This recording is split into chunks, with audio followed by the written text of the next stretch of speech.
Ibotta still doesn't pay you, just for scanning receipts, because every reward now goes through stricter automated verification that checks product matches, store data, and offer conditions before anything becomes withdrawable.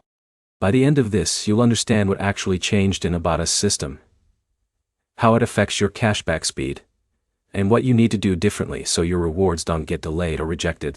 Start with what changed actually means. Ibotta didn't change the idea of cashback, but it did tighten how offers are validated.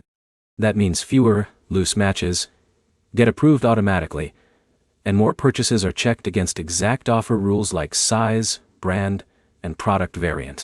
For users, this shows up in a simple way: more pending time and more strict approvals. If your receipt doesn't perfectly match the offer conditions, the system is more likely to delay or deny the reward instead of guessing. Now, what this changes in practice.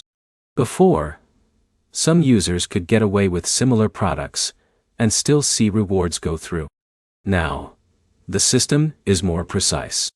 If an offer says a specific size or version, only that exact match counts.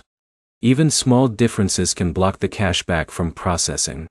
This is why people notice slower updates in their balance. It's not that the app is broken. It's that verification is doing more detailed checks before releasing money. Next is how it affects your first few trips. New users usually feel this change the most because they expect instant rewards. But under the updated system, your first receipts may stay pending longer until everything is verified. Once your account builds a clean history of accurate submissions, processing tends to feel more consistent. Another impact is on rejected offers. Small mistakes matter more now. Wrong product variant, missing item quantity, or unclear receipt photos can all stop rewards from going through.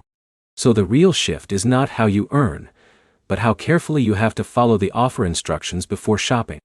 The app is less forgiving, but still predictable if you match everything correctly. What actually helps under the new system is simple.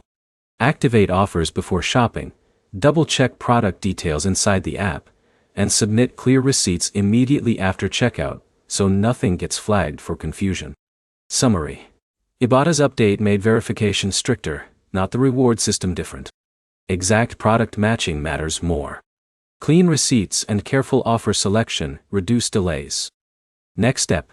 Pick one simple offer, match it exactly on your next grocery trip, and watch how the updated system processes it so you understand the new timing. Like and subscribe for more clear breakdowns of cashback apps without the confusion.